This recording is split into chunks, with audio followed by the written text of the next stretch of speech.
மாணவர்களுக்கான பல் சம்பந்தப்பட்ட பிரச்சனை, சொத்தை பல், இல்லை பல் சம்பந்தப்பட்ட எல்லா பிரச்சனை, கண் சம்பந்தப்பட்ட பிரச்சனை, கிட்ட பார்வை, தூர பார்வை, கண்ணாடி மாட்டியிருக்காங்க, அதுக்கப்புறமா ஞாபக மறதி, மெமரி இஷ்யூ, இந்த மூணுக்கும் ஒரு அருமையான ஒரு வைத்தியம் வாழை சாத வைத்தியம்.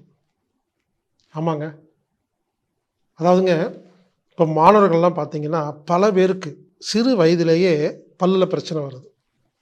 நிறையா பல் எடுத்துடுறாங்க, சொத்த பல் வருது. மாணவர்கள் ஸ்டூடெண்ட்டுக்கு வந்து நிறைய பேருக்கு கண் ஒழுங்காக தெரியல, கண்ணாடி மாட்டியிருக்காங்க, கிட்ட பார்வை, தூர பார்வை இஷ்யூ இருக்குது, படித்தா மெமரி ஆக மாட்டேங்குது, ஞாபக மறதி இருக்குது. இந்த மூணுக்கும் ஒரு அருமையான சிகிச்சை. இந்த சிகிச்சையை எனக்கு கற்றுக் கொடுத்தது ஆண்டிப்பட்டி ராஜா அப்படிங்கிற ஒரு வைத்தியர்.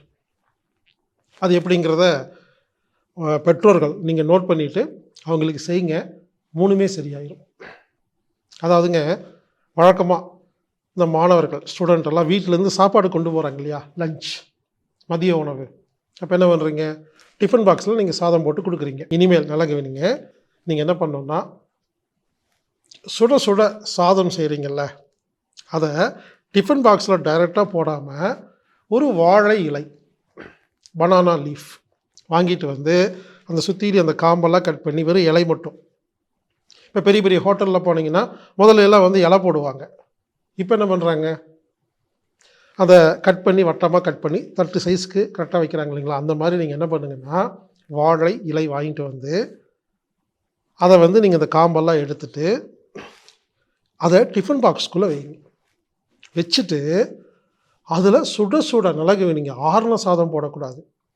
சுட சுட சாதத்தை அந்த வாழை, அதாவது டிஃபன் பாக்ஸ்குள்ளே இருக்கிற வாழை இலையில் போட்டு அந்த வாழை இலையை மடித்து டிஃபன் பாக்ஸை மூடிடுங்க.